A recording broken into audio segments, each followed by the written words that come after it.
সবাইকে স্বাগত জানাচ্ছি ক্লেমন বিয়ন্ডতে। দর্শক, আমরা আগেই বলছিলাম যে আজকে আমরা কথা বলবো এশিয়া কাপে শিরোপাকার। আপনারা জানেন যে আজ ভারত পাকিস্তান মহরণ এবং এইবার এই টুর্নামেন্টে তৃতীয়বারের মতো মুখোমুখি হচ্ছে দুই দল এবং রাত 8:30টায় দুবাই হবে ফাইনাল।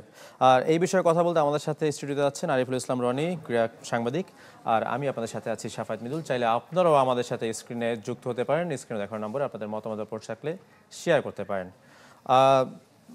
রনি ভাই, যদি বলি যে এই ম্যাচে কে এগিয়ে, একবার যদি প্রথম একটা প্রশ্ন উত্তর দেন।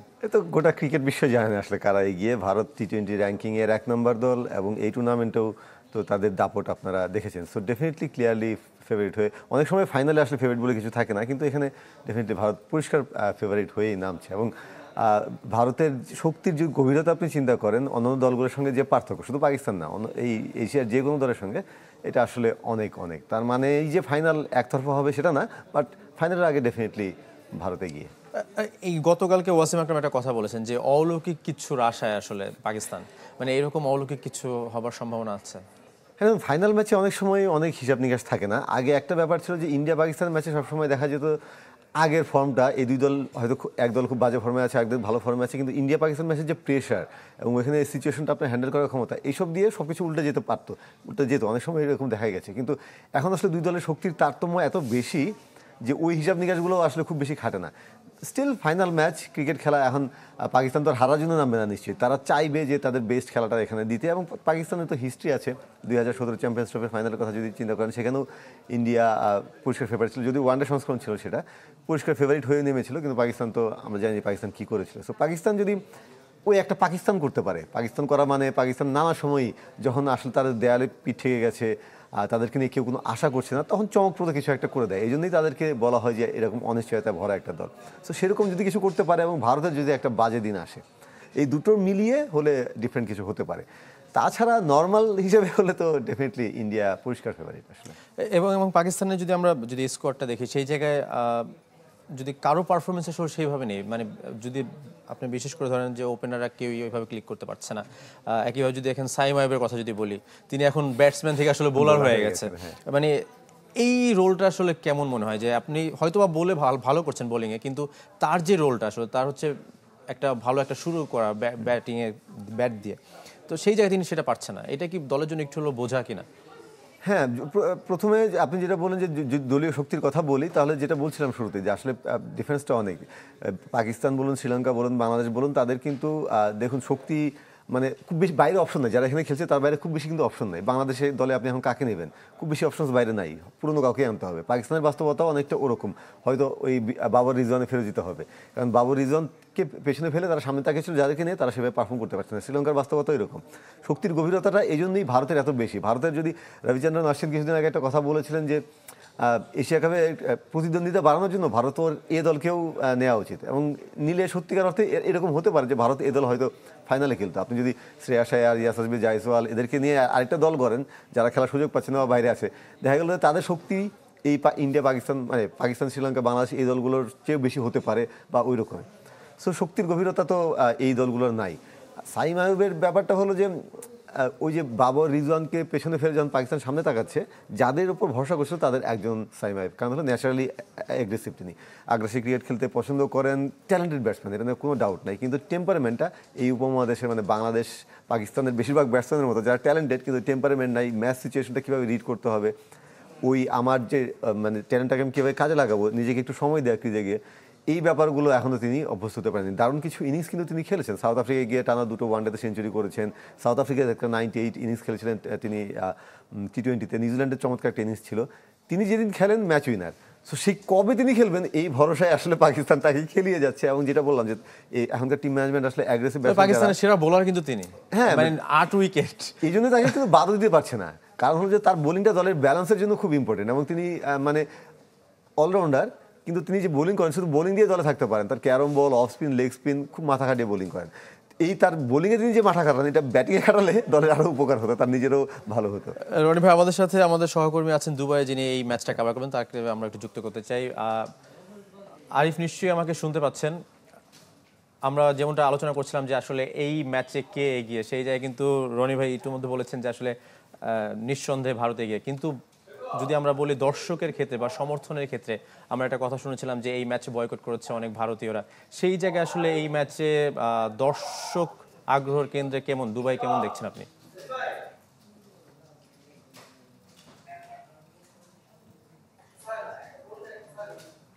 দেখুন, দুবাইতে সত্যিকার অর্থে যদি বলি, দর্শকদের মধ্যে কোনো আগ্রহ নেই, মানে স্থানীয়রা তো নাই। আর হচ্ছে এখানকার যারা আছেন প্রবাসী, তাদের মধ্যে যে খুব একটা এই ম্যাচ নিয়ে আমেজ রয়েছে এমনটা না। আসলে শুধুমাত্র যে এই ম্যাচ তা নয়, পুরো এশিয়া কাপ নিয়ে তাদের মধ্যে খুব একটা আপনার যে উৎসাহ কিংবা হচ্ছে খোঁজ খবর রাখতে হবে তেমনটা কিন্তু ছিল না।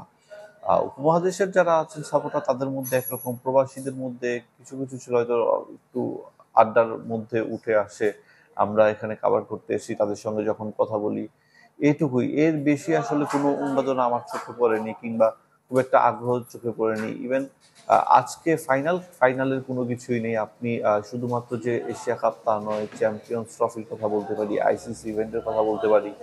এই আবুধাবি, দুবাই কিংবা হচ্ছে শারজা, এই শহরগুলোতে আপনি ক্রিকেটের ইভেন্ট হলেও আপনি কোনো রকম কি বলে যে কোনো পোস্টার, ব্যানার, এগুলো কোনো কিছু দেখা যায় না। সো ওই জিনিসটা একটু ম্লান বলা চলে। আরিফ, আপনি আমাদের সঙ্গেই থাকবেন, আমরা আবার আপনার কাছে ফিরবো। রনি ভাই যেটা বলছেন আসলে দর্শকদের যে আগ্রহের জায়গাটা, সেই যে একটা ইফেক্ট পড়ে কিনা মানে খেলায় ম্যাচে, যদি আমরা বলি যে গ্যালারিতে কোন দলের দর্শক বেশি, সেই সাপোর্টটা কতটুকু একটা দলের জন্য জরুরি আসলে? হ্যাঁ, সাপোর্ট তো অবশ্যই জরুরি। আমার মনে হয় ফাইনাল ম্যাচে গ্যালারি ফুল থাকবে। আমি একটা নিউজে দেখছিলাম যে টিকিট সোল্ড আউট হয়ে গেছে এবং ফাইনাল ইন্ডিয়া পাকিস্তানের দর্শক প্রচুর থাকবে, যারা প্রবাসী মেইনলি। আরিফ যেটা বলছিলেন সেটাও সত্যি, যে আসলে ওইসব জায়গায় গেলে, মানে দুবাই বা আবুধাবিতে গেলে আপনি মাঠের বাইরে শহরে বা অন্য কোথাও ওই ক্রিকেটীয় আবহ কিংবা ওইরকম উৎসবের আবহটা দেখবেন না। এই এশিয়া কাপ যদি বাংলাদেশে হতো, আজকে যদি বাংলাদেশ ফাইনালে নাও খেলতো, মিরপুরে খেলা হতো, তারপরেও দেখতেন যে গোটা দেশ কিন্তু ওই ক্রিকেট জ্বরে কাঁপছে, বা ঢাকা শহরে সেটার একটা আপনি ছাপটা দেখতে পারতেন, মিরপুরের আশেপাশে গেলে একটা উৎসবের আবহ দেখতে পারতেন। কিন্তু দুবাই আবুধাবিতে এটা আসলে কখনোই দেখা যায় না, কল্পনা করা যায় না, কারণ তাদের আসলে স্থানীয় যারা, তাদের আসলে ক্রিকেট নিয়ে খুব বেশি আগ্রহ নেই। বাট প্রবাসী যারা আছেন, ভারত পাকিস্তানের দর্শক, বাংলাদেশে যেমন আইস হকি যদি বলি, তাহলে আমাদের দেশে যেরকম ওদের ওইরকম হয়তো অনেকটা এরকম আইস হকি বা বেসবল যেরকম হতো সেরকমই আসলে ওদের। বাট ওই খেলার সময় ডেফিনেটলি মাঠের চারপাশে, মাঠের ওইখানে আমার মনে হয় যে তখন আপনি ওই ফাইনালের আমেজটা কিছুটা পাবেন, বা গ্যালারির ভিতরেও থাকবে আর কি। আসলে বাইরে থাকবে। আমরা যদি একটু অভিষেক শর্মার কথা বলি, আপনি দেখছেন যে টানা 3টা হাফ সেঞ্চুরি, এবং তার তখন যে ব্যাট করা আসলে কাছাকাছি 200-এর উপরে স্ট্রাইক রেট এবং 300-এর উপরে রান, সবচেয়ে বেশি রান। এই ম্যাচেও কি এরকম কোনো কিছু সম্ভাবনা আছে কিনা? ডেফিনেটলি আছে। অভিষেক যেভাবে খেলছেন এটা রিমার্কেবল। আমি এই কারণে বললাম যে এই ধরনের ব্যাটসম্যান যারা মানে একদম হাই রিস্ক ক্রিকেট খেলে, একদম শুরু থেকে হাই অকটেন ক্রিকেট, তিনি কিন্তু একদম ফার্স্ট বল থেকে তিনি অ্যাটাক করছেন, আগ্রাসী ক্রিকেট খেলছেন, তাদের জন্য কিন্তু খুব রিস্কি তারা, যেহেতু কোন দিন জ্বলে উঠবেন কোন দিন জ্বলে উঠবেন না সেটা বলা কঠিন। কিন্তু তিনি যেভাবে ধারাবাহিকতা দেখিয়ে যাচ্ছেন, এটা রিমার্কেবল। শুধু এই টুর্নামেন্টে কিন্তু না, তিনি আইসিসি টি-20 র্যাঙ্কিংয়ের 1 নম্বর ব্যাটসম্যান, এবং তার আপনার র্যাঙ্কিং পয়েন্ট 900-র বেশি, এখন 907 কি 8 এরকম। সো তার মানে বোঝা যাচ্ছে কি, মানে এই কনসিস্টেন্সি আছে। সো এইরকম high octane cricket, high risk cricket খেলে এত ধারাবাহিকতা, এটা একটা অসাধারণ ব্যাপার। আপনার তাকে দেখলে মনে হচ্ছে যে তিনি যে কোনো সময় আউট হয়ে যেতে পারেন, কারণ তিনি রিস্কি শটগুলো খেলছেন, কিন্তু আউট হচ্ছেন না আলটিমেটলি। তিনি যতক্ষণে আউট হচ্ছেন ততক্ষণে ম্যাচের ভাগ্যটা করে দিয়ে যাচ্ছেন। তো ডেফিনেটলি আজকেও ভারত তার দিকে তাকিয়ে থাকবে। এই টুর্নামেন্ট শুরুর আগে ভারতের বিভিন্ন জায়গায় আমি ওই টক শো বা তাদের আলোচনা দেখছিলাম, বেশিরভাগই যেমন প্রেডিকশন করে না তাদের, মানে ফর্মার ক্রিকেটার যারা, তাদের প্রেডিকশন দেখছিলাম বেশিরভাগই বলছিলেন যে হাইয়েস্ট রান করবে এই এশিয়া কাপে শুভমান গিল। আমার পার্সোনালি তাই মনে হচ্ছিল, কারণ হলো যে দুবাই বা আবুধাবিতে যে ধরনের উইকেট, যারা একটু খুব বেশি রিস্ক না নিয়ে খেলে, মোটামুটি ধরে একটু সুস্থির ক্রিকেট খেলে, তারা হয়তো ধারাবাহিকভাবে রান করবেন। কিন্তু অভিষেক সেটা ভুল প্রমাণ করে দিয়েছেন, তিনি এই হাই রিস্ক ক্রিকেট খেলেই নিয়মিত রান করে যাচ্ছেন। সো ফাইনালও ডেফিনেটলি ভারতের শিরোপার দিকে এগিয়ে যাওয়া তার ব্যাটে নির্ভর করবে। প্লাস পাকিস্তান যদি শিরোপা পেতে চায় বা ভারতকে চাপে রাখতে চায়, যত দ্রুত সম্ভব তাকে আউট করতে হবে। রনি, আমরা আবার একটু দুবাইয়ে যেতে চাই। আরিফের বলছিলেন আপনি আসলে দর্শকদের কথা, সেই জায়গায় যদি আমরা বলি এই ম্যাচটা নিয়ে আসলে দুই দলের শক্তির কথা বলি, সেই জায়গায় আপনি কাকে এগিয়ে রাখছেন?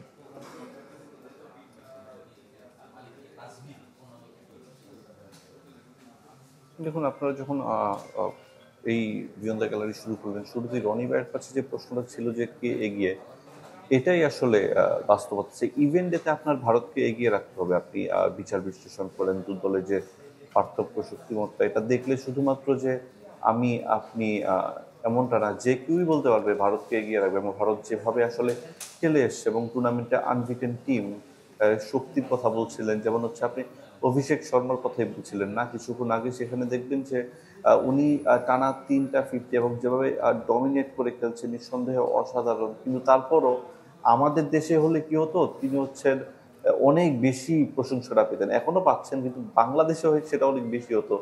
একটা উদাহরণ দিতে পারি, সেটা হচ্ছে উনি 70-র ঘরে আউট হচ্ছেন। তো ওনাদের যারা হচ্ছে সাবেক ক্রিকেটার, সেবাগের কথা বলতে পারি, তার সেটা পছন্দ হয়নি। কেন? সেটা হচ্ছে 100 না।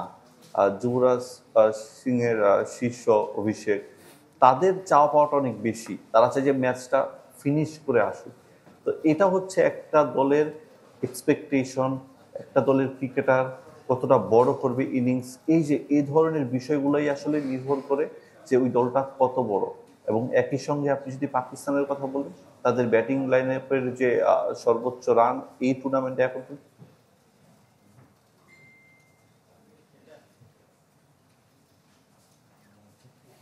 আরিফ, আপনাকে অসংখ্য ধন্যবাদ। আসলে লাইনটা মনে কেটে গেছে, আমরা হয়তো আবার ফিরবো তার কাছে। রনি যেটা বলছিল, আসলে আমরা অভিষেক শর্মার কথা যদি বলি, অভিষেক শর্মা যেভাবে ক্রিকেটটা খেলেন, আসলে সেটাকে আসলে ক্রিকেটই বলে না, অন্য কিছু বলে। হ্যাঁ, মনে তো হচ্ছে যে মানে কম্পিউটার সেট করা আছে, প্রতি ম্যাচে তিনি মারবেন ভিডিও গেমের মতো, যাচ্ছেন যে বোলারই আসলে মারছেন, দলকে একটা জয়ের মতো জায়গায় পৌঁছে দিয়ে তিনি ফিরে আসছেন। সো এই জন্যই বলছিলাম যে তার এই ব্যাটিংটা রিমার্কেবল, কারণ যতজনই এরকম অ্যাগ্রেসিভ ক্রিকেট খেলেন তারা আসলে এত ধারাবাহিকতা বেশিরভাগ ক্ষেত্রেই থাকে না, কারণ ওই তারা চান্স যেহেতু নেন, চান্স দিয়েও আসেন, বোলারদের জন্য সবসময় সুযোগ থাকে তাদের উইকেটটা নেওয়ার। কিন্তু তিনি এই শুধু এসে যাবে না, তার আগে থেকে ধারাবাহিকভাবে ভালো খেলছেন, তাকে ডেফিনেটলি পাকিস্তানের দ্রুত আউট করতে হবে। তার মানে ডেফিনেটলি দুর্বল জায়গাও কিছু আছে, সেই দুর্বল জায়গাগুলোতে হিট করতে হবে কনসিস্টেন্টলি। বাংলাদেশ কিন্তু খুব ভালোভাবে পারছিল। তানজিম সাকিব যে লেন্থে, ন্যাচারাল লেন্থ তার, যেটা যে লেন্থে বল করেন, সেখানে তিনি কিন্তু সুযোগ ক্রিয়েট করেছিলেন, যেটা উইকেটের পেছনে জাকির আলী নিতে পারেননি। সো ওই লেন্থে যদি কনস্ট্যান্ট বল করা যায়, যেটা হারিস রুফ হয়তো করতে পারেন, আর যদি করতে পারেন উইথ পেস বাইরে বের করে নেওয়া, একটু স্টাম্পের বাইরে থেকে ধারাবাহিকভাবে করতে পারলে তাহলে চান্স থাকবে। কিন্তু এই ধরনের ব্যাটসম্যানদের সমস্যা হলো, মানে বোলারদের জন্য সমস্যা, যে তারা একটু জায়গা পেলে ওই শট খেলে দেবেন, এবং একটা দুটো শট খেলে যখন মানে বোলারের লেনটা নাড়িয়ে দেন, তখন আসলে বোলারের জন্য অনেক কিছু তাকে ভাবতে হয়, যে এই লেন্থে আমি জানি যে একটু এদিক সেদিক হলেই তিনি গ্যালারিতে পাঠিয়ে দেবেন বা বাউন্ডারিতে পাঠিয়ে দেবেন। সো ওই যে বোলার যখন এত থট প্রসেসের ভিতর দিয়ে যায়, তখন আসলে তিনি বেসিক কাজগুলো করতে পারেন না, সমস্যা হলো এটা। সো বেসিক কাজগুলো যদি করে তাকে আটকে রাখা যায়, তাহলে হয়তো মানে পাকিস্তানের সম্ভাবনা বাড়বে, কারণ অভিষেক যতক্ষণ ক্রিজে থাকবেন, পাকিস্তান কিন্তু মানে ততটা পিছনে পড়তে থাকবে, এটা নিয়ে কোনো ডাউট নেই আর কি। পাকিস্তান দলের আসলে দায়িত্বটা মানে কাদের উপরে আপনি দেখছেন, বোলারদের উপরে বেশি না ব্যাটারদের উপরে? বোলাররা মোটামুটি একটি লেভেলে ভালো করছে, যদিও পাকিস্তানের যে বোলিং, মানে আগে যে বোলিং শক্তি যেরকম ছিল আমরা দেখতাম একটা সময়, সেই লেভেলের নাই। ইভেন শাহিন আফ্রিদি গত 2টা ম্যাচে ভালো করেছেন, কিন্তু তিনি একদম টপ ফর্মে থাকলে যেরকম থাকেন, বা তার আগের যে সেই পেস ছিল, সুইং ছিল, সেটা এখনও পর্যন্ত আমরা দেখিনি। স্টিল তারপর তিনি পাকিস্তানের ভালো পারফরমার। পাকিস্তানের টপ অর্ডারকে ভালো করতে হবে ডেফিনেটলি। টপ অর্ডার যদি ফাকর জামান তার সেরা সময়কে পেছনে ফেলে এসেছেন, তারপরও তিনি যদি ডিফেন্স মেক করার মতো কিছু করতে পারেন, যদি সাহিবজাদা ফারহান একটু লং ইনিংস খেলতে পারেন, তিনি যেটা হয় নর্মালি অন্যান্য দলগুলো, বাংলাদেশের মতো দলগুলোর সঙ্গে স্পেশালি, তিনি সেট হলে 60-70 বা একটু বড় ইনিংস তিনি খেলেন। এবছর 4টা সেঞ্চুরি করেছেন টি-20-তে সব মিলিয়ে।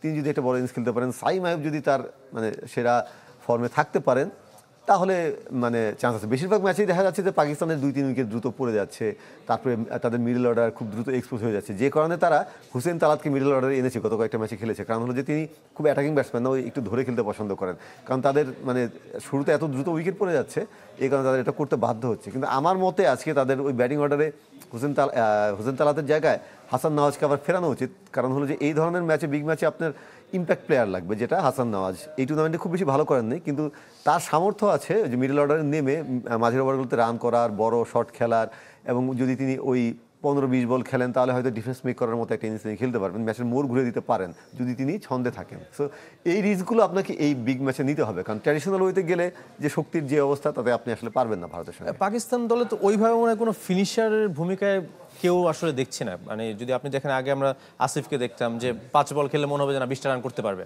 কিন্তু এই দলে কি পাকিস্তানে সেরকম কোনো প্লেয়ার আছে কি? না, সেরকম নাই। নওয়াজকে তারা কখনো ইউজ করে, মোহাম্মদ নওয়াজকে শেষের দিকে ফাহিম আশরাফকে ইউজ করছেন। নওয়াজ মোটামুটি ভালো ব্যাটিং করছেন গত কিছুদিনে, কিন্তু ওই ট্র্যাডিশনাল ফিনিশার যারা, জানে, অপোনেন্ট জানে যে হ্যাঁ তাকে আমার আটকাতে হবে, বা দল জানে যে তিনি এই কাজটা করতে পারবেন, সে ধরনের আসলে নাই। নওয়াজ অলরাউন্ডার, ফাহিম আশরাফও মূলত অলরাউন্ডার। তো সেই জায়গাতেও একটা ঘাটতি আছে তাদের। আসলে যেটা বলছিলাম, টপ অর্ডারে তারা রান করতে পারছে না, মিডল অর্ডারে সালমান আলী আগা তো স্ট্রাগলিং বিগ টাইম, তিনি ক্যাপ্টেন, খুব ভালো করতে পারছেন না, সেখানেও একটা ঘাটতির জায়গা আছে। এবং আপনি যেটা বললেন আসলে ওই ট্র্যাডিশনাল একজন ফিনিশার নাই, যিনি হয়তো ইনিংসটাকে কিছু টেনেও নেবেন এবং শেষ দিকে সে রান তাড়াই হোক বা আগে ব্যাট করে হোক, মানে বড় কিছু শট খেলে খেলাটা খুব ভালোভাবে শেষ করবেন, সেই জায়গাটাও তাদের ঘাটতি আছে। আজকে ওই তাদেরকে আসলে ভালো খেলতে হচ্ছে, যেটা বললাম যে ইন্ডিয়া একটা বাজে দিন এবং তাদের সবার বেশ কয়েকজনের মানে নিজেকে ছাপিয়ে যেতে হবে, তাহলে হয়তো সম্ভব। পাকিস্তানের যে ব্যাটিং লাইন আসলে টুর্নামেন্ট জুড়ে আমার মনে হয় যে বাবর আজম আর হচ্ছে মোহাম্মদ রিজওয়ানের যে অভাবটা তারা মনে হয় আসলে করেছে, ফিল করেছে। হ্যাঁ, এই ধরনের উইকেটে আপনি ডেফিনেটলি এটা বলতে পারেন। এমনিতে তাদের যে পলিসি তারা নিয়েছিল গত 1 বছরে, যেটা হলো যে তারা আসলে বাবর রিজওয়ানকে পেছনে ফেলে সামনের দিকে তাকাবে, এগ্রেসিভ যাদের স্ট্রাইক রেট বেশি, এবং সেটা পাকিস্তানের কোচ মাইক হেসন তিনি সরাসরি বলেছিলেন যে বাবরকে কিছু জায়গায় কাজ করতে হবে, তাকে বলা হয়েছে, এবং সেটা হলো স্ট্রাইক রেট। এবং বলছেন যে বিগ ব্যাশে গিয়ে যদি বাবর সেই স্ট্রাইক রেটে উন্নতি দেখাতে পারে তাহলে দলে ফিরতে পারেন। বিগ ব্যাশে যে ধরনের উইকেটে খেলা হবে, অস্ট্রেলিয়া, সাউথ আফ্রিকায় যে ধরনের উইকেট হয়, বা ইংল্যান্ডেও আপনার লিমিটেড ওভার যে ধরনের উইকেটে হয়, সেখানে কিন্তু বাবর রিজওয়ান একটু ব্যাকডেটেড সেই ধরনের উইকেটে। তখন আপনি সাইম আয়ুব বা ফাকরুজ্জামান বা এই সাহেবজাদা ফারহানদের আপনি চাইতে পারেন। কিন্তু এই দুবাই আবুধাবির মতো উইকেট, মিরপুরের মতো উইকেট, মিরপুরে যদি ধরেন যে সিরিজটা বাংলাদেশে তারা হেরে গেল, সেখানে যদি বাবর রিজওয়ান থাকতো, আমি মোটামুটি শিওর যে তারা সিরিজটা জিতে যেতে পারতেন। এই আবুধাবি বা দুবাইয়ের উইকেটেও কিন্তু বাবর রিজওয়ান খুব ইফেক্টিভ, এবং তারা এর আগে দেখা গেছে আপনার পাকিস্তানের সঙ্গে তাদের যে সবশেষ দুটো জয়, সেই দুটোতেই বাবর রিজওয়ান ভালো করেছে। আমরা আরো আলোচনা করবো আমাদের একটা বিরতি থেকে ফিরে এসে। দর্শক আমাদের সঙ্গেই থাকবেন, ক্লিমান বিয়ন্ড বাংলাদেশ, ছোট্ট একটা বিরতি।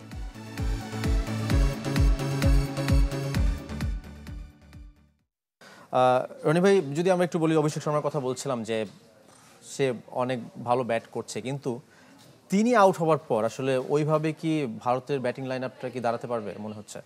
হ্যাঁ, তিনি যদি দ্রুত আউট হয়ে যান তাহলে ভারতের ব্যাটিং লাইন আপের জন্য একটা পরীক্ষা অপেক্ষা করছে। কারণ হলো যে শুভমান গিল টুকটাক রান করেছেন, তাছাড়া অন্য অনেকেই তাদের হয়তো টপ ফর্মে নাই।